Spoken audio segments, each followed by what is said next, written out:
Donc chaque semaine je parle de trucs. Et alors cette semaine j'aimerais bien passer un gros big up à Carlos Ghosn. Hein oui. Carlos Ghosn qui est donc le président de l'alliance Nissan-Renault, voilà, parce que cette semaine il s'est fait choper au Japon, il a oublié de déclarer des revenus dans un rapport financier, enfin voilà, 60 millions. Bon. Voilà, j'aurais juste dû dire voilà Carlos, là on est à fond avec toi parce que voilà, c'est vrai qu'on s'identifie très facilement, c'est vrai.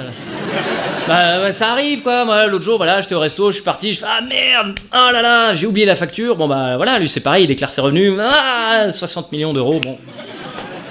On a la même vie finalement. Hein. Qui sommes-nous pour juger? Alors par contre c'est vrai qu'au Japon ça rigole pas, hein, t'as vu? Le mec il a tout de suite, il s'est fait enlever enfin il a été viré de chez Nissan. Ouais, pour minimisation de ses revenus et puis fraude des notes de frais. Mais par contre en France il est toujours chez Renault, hein, y a pas de pas de problème. En France on a fait fraude, vous êtes sûr? Attends, vous êtes sûr, c'est pas de la phobie administrative ça? Je sais pas, faudrait peut-être demander à François Fillon derrière. Demandez plutôt à Pénélope, sinon voilà, je la paye pour rien, les gens vont encore gueuler. Carlos Ghosn, c'est quand même le 3e salaire de patron français du CAC 40, et il touche 40 000 euros le mec. Hein. Par jour, pardon, c'est peut-être ça que j'ai... Ouais. C'est peut-être ça qui est important, c'est pour voir exactement l'échelle, 40 000 euros par jour, les gars, t'imagines? Évidemment qui fraude, voilà. On est presque soulagé, on se dit voilà un mec qui sait gérer son argent. Voilà un mec qui a sa place en tant que patron d'une grande entreprise française. Vraiment, prenez-en de la graine les gars. Ouais, aux États-Unis, il serait déjà président de la République, donc un petit peu de respect. Hein. Je crois qu'on n'est pas choqué grosso modo par le fait qu'il fraude. Hein. Moi, ça m'a pas surpris, tu vois, évidemment. Mais par contre, le truc qui nous choque, c'est les conditions de détention. Là, vous avez lu ou pas? C'est incroyable. C'est pas comme en France. C'est en France, quand t'es en garde à vue, bon bah voilà, si t'es patron. C'est chez toi, en claquette, en train de regarder Netflix, tu vois. Ouais, ils mettent des policiers quand même, évidemment, hein, pour faire leur passage, à manger, enfin voilà. Les conditions, voilà. Mais alors, au Japon, c'est pas la même chose, hein. Les gardes à vue, elles peuvent durer 22 jours. Lui, il est enfermé dans une cellule qui fait 6 mètres carrés. Il est assis, il n'a pas le droit de bouger ni de parler, ok? S'il veut dormir, c'est entre 21h et 7h le matin, uniquement en position allongée sur le dos. Et il a le droit de discuter avec sa femme 15 minutes par jour, derrière un hygiaphone et juste en parlant japonais. Voilà. Sachant qu'ils parlent pas japonais ni l'un ni l'autre, donc ça doit être sympa les 15 minutes. Hein. C'est long, hein. C'est quand t'as que 3 mots de vocabulaire. Sushi. Oh.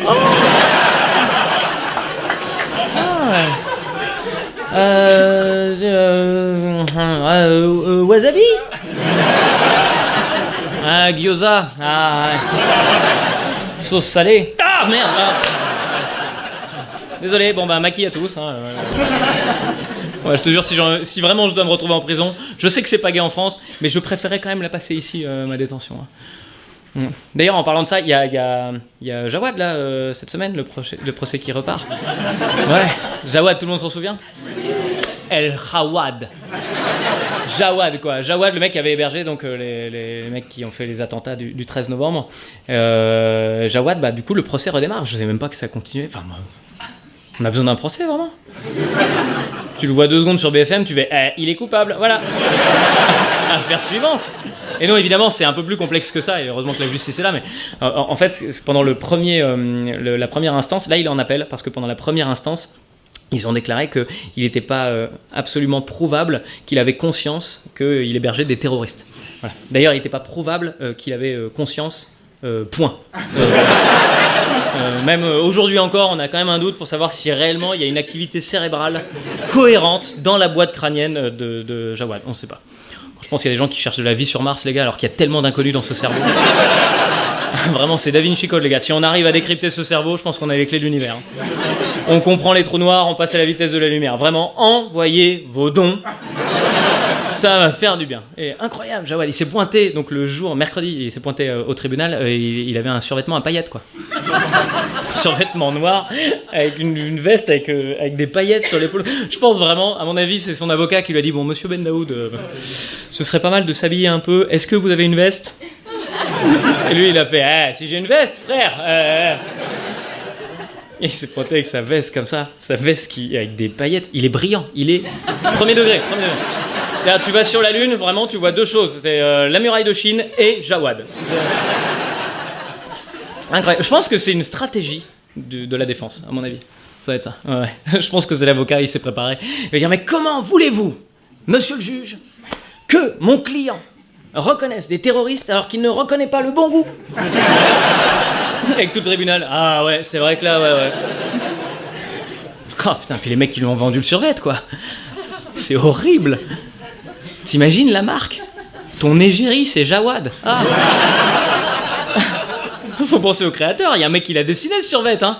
Vraiment, il est parti en disant, je veux quelque chose de joli, je veux quelque chose de jaune, des briques qui soient jolies, on voit que... Avec les gilets jaunes derrière, c'est pour bloquer quel carrefour?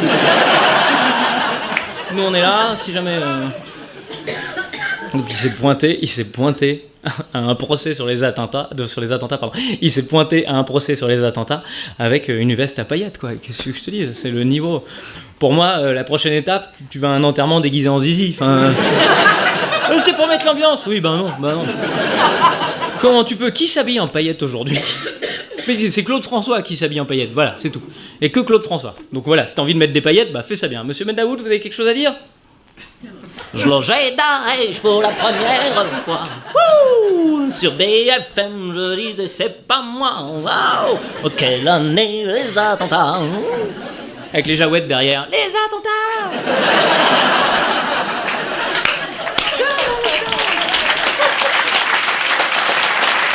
Et Internet, merci d'avoir regardé cette vidéo jusqu'au bout. Rendez-vous tous les samedis à 11h sur YouTube, tous les vendredis soirs vers 22h15.